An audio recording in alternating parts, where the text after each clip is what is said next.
Ok. Boa noite a todos. Eu sou Leda Tenório da Mota. Queria agradecer à CPFL e o Jorge Forbes pelo convite para participar desse lançamento. Bom, e como eu sou, junto com o que aparece como informação sobre a minha pessoa no convite do evento, uma resenhadora de livros, é uma das coisas que eu mais faço hoje em dia, me ocorreu que o que poderia ser útil aqui essa noite seria fazer uma espécie de resenha, sabe? De inconsciente e responsabilidade, mas não temam, muito sucinta, econômica. Bom, e assim, com essa pequena resenha, não só dizer a vocês e ao Forbes como eu vejo esse livro, mas submeter alguns destes meus comentários aos comentários do autor. Okay? Jogar a bola, enfim, para você. Então, vamos lá. Eu queria começar dizendo que, para mim, vamos dizer assim, na minha resenha, se há um diferencial de inconsciente e responsabilidade em relação a tudo, ou quase tudo, vamos dizer, não sejamos totalizantes, não sejamos definitivos. Em relação a quase tudo, eu diria, que se faz no Brasil em matéria de apresentação da psicanálise, esse diferencial é, antes de mais nada, para mim, o estilo. Então, a minha resenha começaria assim. Estamos diante desta coisa mais para-rara nas prosas teórico-críticas que nos cercam, um trabalho escrito, não diria bem escrito, porque isso eu acho que não é um elogio, é um demérito. Um trabalho escrito, em que se sente a marca da escritura. Ou o senso da escritura, mais que isso. Um trabalho escrito é aquele que carrega o senso da escritura, e não o belo escrever. Bom, nesse sentido, e sem nenhum favor, eu sigo dizendo que inconsciente e responsabilidade, talvez porque convoque de sair dos préstimos da provocação, tanto assim que já na abertura da introdução surge uma primeira subseção que é intitulada Provocações Psicanalíticas, não é isso mesmo? Bom, então talvez porque convoque de saída a provocação, o livro marca uma interessante posição entre as produções do seu meio, pela qualidade das formulações. É o meu primeiro ponto, voltando ao anterior. Eu sinto aí essa coisa que é realmente rara, a qualidade da formulação, o senso da formulação, novamente. Bom, a começar, eu quero trazer aqui um exemplo muito simples, por esta fórmula desabusada e tanto mais contundente, que, aliás, é central no livro O Homem Desbussolado.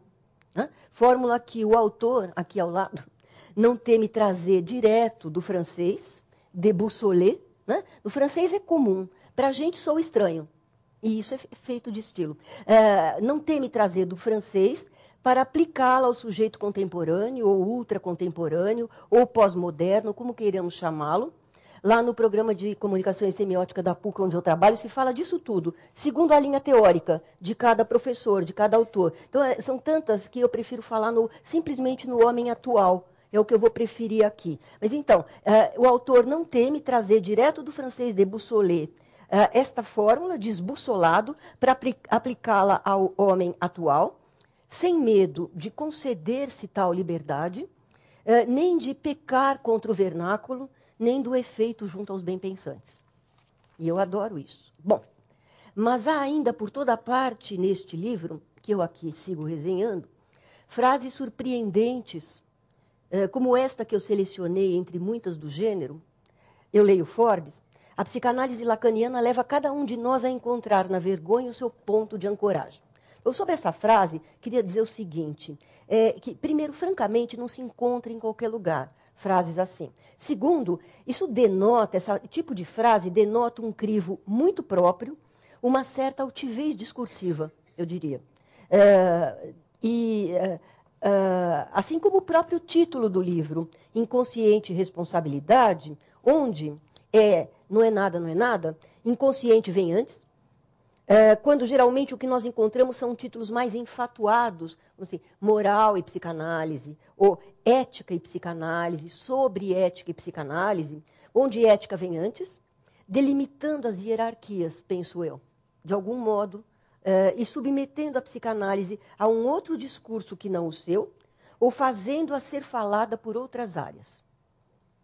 Bom, Estamos, então, diante de um autor com estilo, ou de estilo, fato que, além de sua virtude intrínseca, tem ainda, para mim, a virtude de assinalar a realidade e a importância do estilo na linha psicanalítica que está aqui em apreço, que é a lacaniana. Que está aqui em apreço e em balanço perante as questões do mundo atual, né? Já que essa linha, a lacaniana, foi inteiramente conduzida e entregue, como muitos sabem, se não certamente todos, dentro de um discurso talhado. Na verdade, eu diria, dentro do mais talhado dos discursos. Fosse ele escrito ou oral, e geralmente era oral, né? E mais interessante ainda, porque era talhado, sendo oral. Então, eu acho que é uma homenagem à linha, mas que isso é uma sintonia com a linha. O Lacan era um sujeito atento ao significante e que pedia atenção ao significante. Aliás, que ressinalizou a psicanálise lacaniana às custas de algumas ressignificações e reformulações, e muitas delas servidas da palavra significante. Então, atento ao significante, pedindo atenção ao significante, com a vantagem, viu, Jorge, que eu diria, mais uma vez sem nenhum favor, que ao recuperar a dimensão do estilo lacaniano, você não incorre no lacanês, que é o contrário do estilo.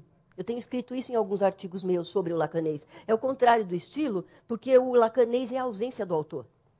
Não é mesmo? Continuando. Para ir depressa, eu fico só nesses exemplos refrescantes. Nem preciso, né? Então, também não quero passar aqui um tempão resenhando. Eu tenho várias perguntas para você, como você sabe. Não preciso fazer todos. Eu imagino que haverá outras tantas da parte do auditório, mas eu vou sim. Então, me dá aqui mais um certo tempo e vou dizer, caminhando, que são esses os exemplos que eu escolhi trazer e que eu chamo de refrescantes, porque realmente isso traz uma injeção de frescor para os textos sobre psicanálise que saem por aí, que eu conheço. Fico nesses exemplos e passo a um segundo ponto da minha resenha, que é o seguinte ponto. Outra particularidade deste livro, que me parece que o singulariza completamente, como proposta de reflexão sobre o mundo atual e os seus sintomas, é trabalhar fora do catastrofismo e das notas moralistas que costumam acompanhá-lo, mesmo quando discretas, mesmo quando simplesmente apontar a questão da injustiça da sociedade em que vivemos, o que já é levar a psicanálise dentro de um choque paradigmático, eu diria, para ser falada por um outro campo que não é o seu, e o que já é uma nota moralizante discreta, na minha opinião. Então, trabalhar fora do catastrofismo. Assim, outra surpresa que este livro nos reserva é que, se era de se esperar de alguém que está tratando do mundo desbussolado, aqui definido como sendo aquele em que desapareceram os grandes valores verticais profundos do passado, e se estabeleceram laços horizontalizados, é uma expressão sua, construídos sobre as ruínas da autoridade, é isso, não é? Se era de se esperar de alguém que está falando desse mundo e seus sintomas, né? Desde a psicanálise, e, portanto, a possibilidade ou a esperança de uma certa cura, entre aspas, que essa pessoa levantasse um testemunho contra o presente, o que temos é uma ironização das denúncias do pandemônio. Para usar aqui, viu, Forbes, esta outra expressão do seu vocabulário, para usar aqui esta outra expressão do vocabulário Forbes, os temerosos do pandemônio. Não existe esse temor do pandemônio na sua maneira de assinalar os sintomas do mundo contemporâneo. E uma outra coisa que nós temos, que também temos junto com esta anterior, são observações como as das páginas 134, 135, 136, que eu resumo aqui, no sentido de que as pessoas, você escreve isso e eu gosto muito disso também, as pessoas não estão assim tão desregradas, tão desarvoradas, nem os adolescentes estão assim tão desorientados quanto querem fazer crer as novas religiões, e que angariam jovens, né? E tem, inclusive, aí, hoje em dia, ramos do protestantismo jovem, né? Acho que chama bola de neve.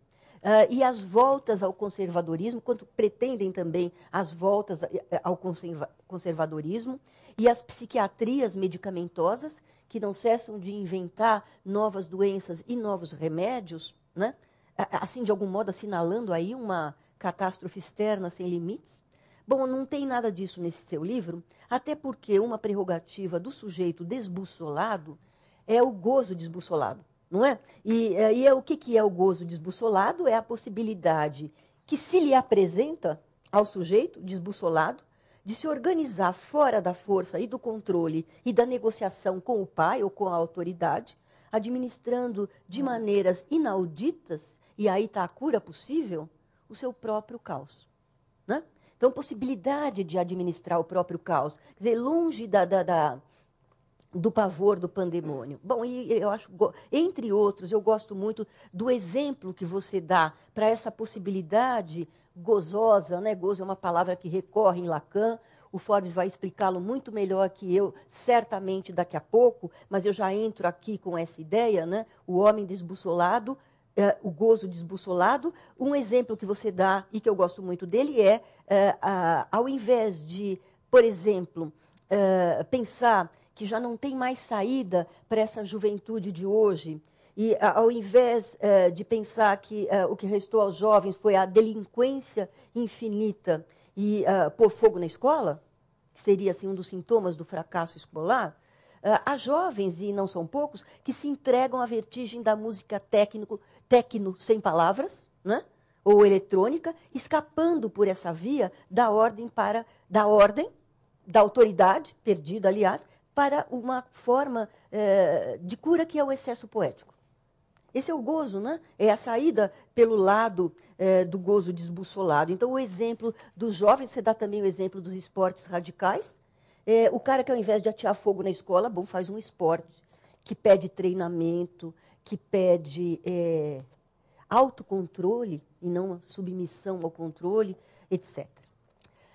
E uma outra marca ainda deste livro, na minha opinião, ou na minha resenha, desta anterior inseparável, é trabalhar fora das ideias feitas. Na verdade, quando você sai já do apontamento catastrófico, quando você sai do apontamento do mundo catastrófico, você já está fora das ideias feitas. Mas mais que isso, eu acho que o livro tem realmente toda uma linha de trabalho a contrapelo das ideias feitas.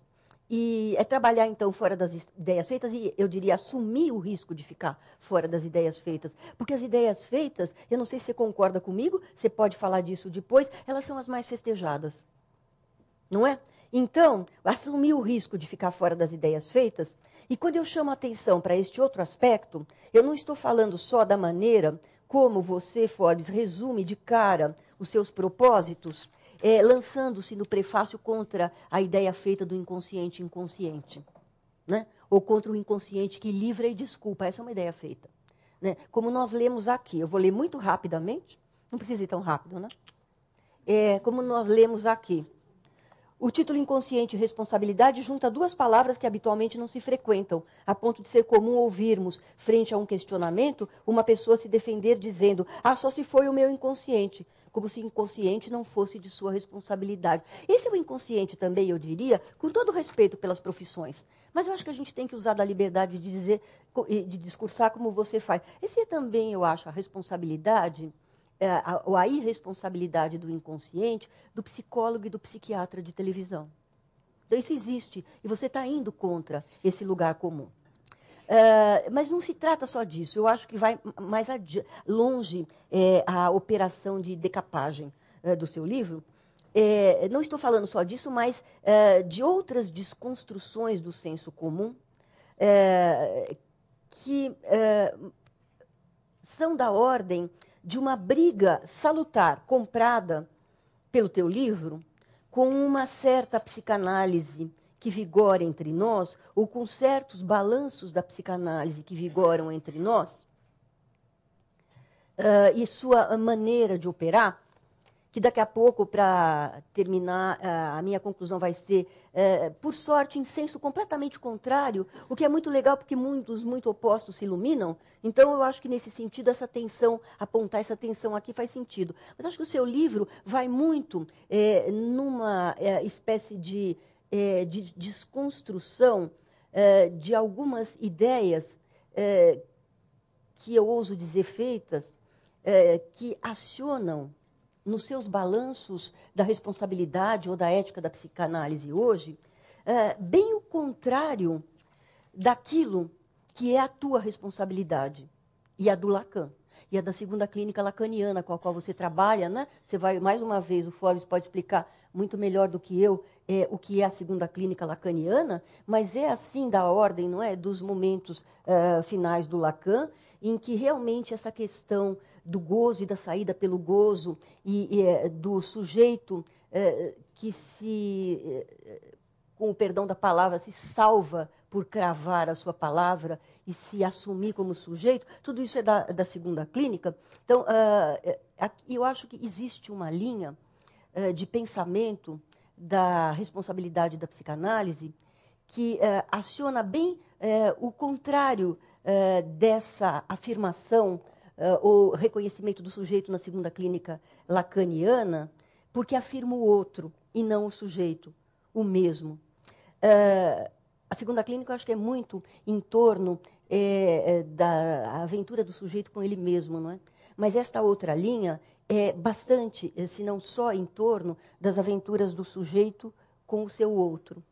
Eu já volto a isso, porque eu sei bem que em psicanálise lacaniana existe o outro com maiúscula e um outro objeto com minúscula, que não é o outro com maiúscula, porque esse é o outrem, não é? Bom, então, porque a responsabilidade de que fala o último Lacan, o da segunda clínica, é a responsabilidade do sujeito por ele mesmo, retomando. Aliás, a propósito dessa ascensão do sujeito em Lacan, eu queria aqui fazer um parênteses para ler 2 momentos do teu livro que a afirmam, de modo sempre estiloso. Na página 121, você diz, ou escreve, melhor dizendo, sobre isso. Finalmente, já que uma sentença de Lacan esclarece sua posição a respeito disso de que eu venho falando. Por nossa condição de sujeito, somos sempre responsáveis. Responsabilidade do sujeito por si mesmo. Por nossa condição de sujeito, somos sempre responsáveis. Depois, na página 136, você diz ainda, eu te leio aqui, nós já não analisamos, falando da clínica lacaniana, neste seu momento. Segundo, já não analisamos como Freud o fazia, mas damos continuidade a seu trabalho no sentido de tornar o homem responsável por seu gozo. Temos uma nova clínica que trata os sintomas da contemporaneidade, em que o outro não existe. Não estamos aqui diante de sujeitos antiéticos para os quais o outro não existe. É o outro com O maiúsculo, não é? Que é, em psicanálise lacaniana, o outro e o senso comum. E é isso que é recusado, né? Mas não é só isso que é recusado, porque, penso eu, o que também é recusado é a possibilidade de aceder a um outro que não seja fantasmático, não é? Bom, então, eu fiz esse parênteses para dizer que essa afirmação do sujeito que eu estou aqui fazendo para expor a linha do Forbes, que é a linha do segundo Lacan, está claramente posta no livro do próprio Forbes. E depois, eu queria aí justamente repisar que tudo isso, toda essa precedência do sujeito, aparece aí no teu livro, não porque o Lacan seja um sujeito antiético, ou você, mas porque em psicanálise lacaniana, como de resto em psicanálise freudiana, não é? O outro é sempre fantasmático, tanto quanto o eu está sempre atravessado pelo outro. Quer dizer, não tem fronteiras seguras, confortáveis, cômodas nessas formações. Né? E, nesse sentido, só o que se pode reconhecer é o fantasma, não é? O que só pode ser uma aventura subjetiva, não é? Afirmação, portanto, do sujeito. Por que eu estou dizendo tudo isso? Porque, voltando ao anterior, eu acho que este livro briga lindamente com uma outra linha, que é a linha da responsabilidade pelo outro. Olhem que formulação. Uma outra linha que é a linha da responsabilidade pelo outro. Eu também gosto de formulações. Bom, uma outra linha, é preciso que se diga que cruza Freud com Marx, e se desenrola sob o prestígio das ciências sociais no país, que é uma linha que nos vem dizer que o que está colocado hoje para a psicanálise são os sintomas contemporâneos que nascem do ego inflado, ou do muito ego. Numa sociedade violenta de consumo, em que pessoas se tornaram livres, em que as pessoas se tornaram livres para viver segundo os seus desejos, mas por isso mesmo se transformaram em desejos ambulantes, né? Que não se ancoram em parte alguma. O Lacan vai dizer, mas o desejo ambulante pode ancorar-se na palavra estranha de cada qual, não é? Mas aqui, então, nós temos isto, né? As pessoas se tornaram livres para viver segundo os seus desejos e, por isso mesmo, se transformaram em desejo que não se ancora em parte alguma. A ideia de que não se ancora em parte alguma é porque essa parte alguma busca-se fora, não é? No outrem. Bom, é toda uma outra visão do desbossolamento, para a qual o desafio de uma arte da psicanálise hoje seria, antes que levar o sujeito a reconhecer-se gozosamente na sua diferença, cravando a sua palavra ou cifrando a sua estranheza, como um artista de si mesmo.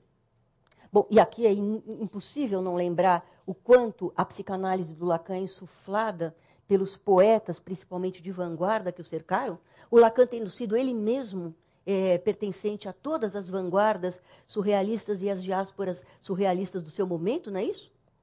Ele tinha orgulho de dizer de vez em quando, aqui e ali, eu fui do movimento surrealista. Então, ancorar-se em si mesmo, ancorar-se na sua palavra, ou cifrar a sua estranheza como um artista de si mesmo, tem a ver com isso. Isso antes que, voltando a outra linha, levar o sujeito... bom, antes que...